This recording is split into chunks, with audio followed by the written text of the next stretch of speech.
McKinney North with McKinney North head coach Mike Fecci. Mike, give some insight to Lamar Lucas and how he's emerged over the year from somebody I didn't know. I won't say, well, y'all know what y'all have, but y'all know exactly what he could do to being a face of the program. Oh, Lamar's had a great year, great 2 years of his career. You know, one thing about Lamar, he's always a very hard worker, which always gave him a chance. And then to come on and have the year that he had last year with the stats that he had, was big for us last year. And we're going to lean on Lamar heavily in the fall because, he's a guy that can do it, and so we're excited about that.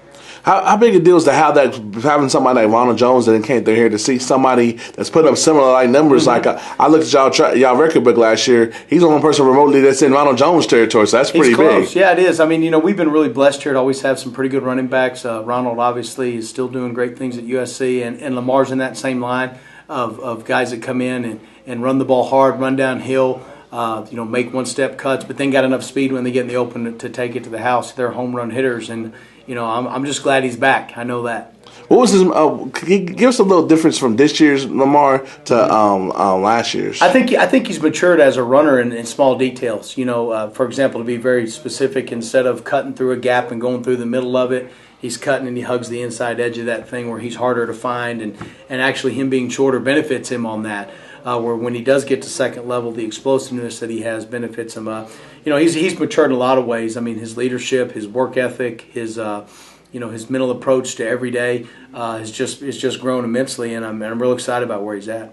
And of course, you want him to go somewhere big. Does it kind of excite you the fact that he's motivated, that people are still not taking him serious? And I think so. And the knack of him is they said that he's not fast enough, but I know for a fact he had 5 runs over 50 yards last year. Right. I mean, anytime you're out there, he's always trying to prove things. And when you have to prove things, you always have a little bit of chip on your shoulder, which is a good thing, because it forces you to be competitive. It forces you to keep working hard. And I tell Lamar, along with our other guys, all that stuff's going to work itself out in the end.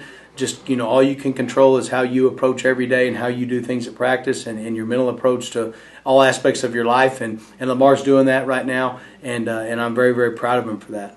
And final question, how much has him embracing the role of being a leader, embracing the role of being the face of the program, and pushing himself, how much is that going to help y'all as a team and help y'all when it counts in the fall? Sure, it's invaluable. One thing, he's a lot like Ronald in the fact that, they're not vocal guys. You're not going to hear them out there hooping and hollering and yelling, but everything they do, they're leading by example. Lamar finishes every run in the drills that he does, and guys watch people like that and then try to emulate them, and hopefully these younger guys are watching that and finding out that you don't have to be the rah-rah guy all the time with what you're saying, because what you're doing speaks so loudly we can't hear what you say a lot of times, and I'm very proud of him in that aspect, and he'll keep that up, have a great summer, and then hopefully have a tremendous senior year.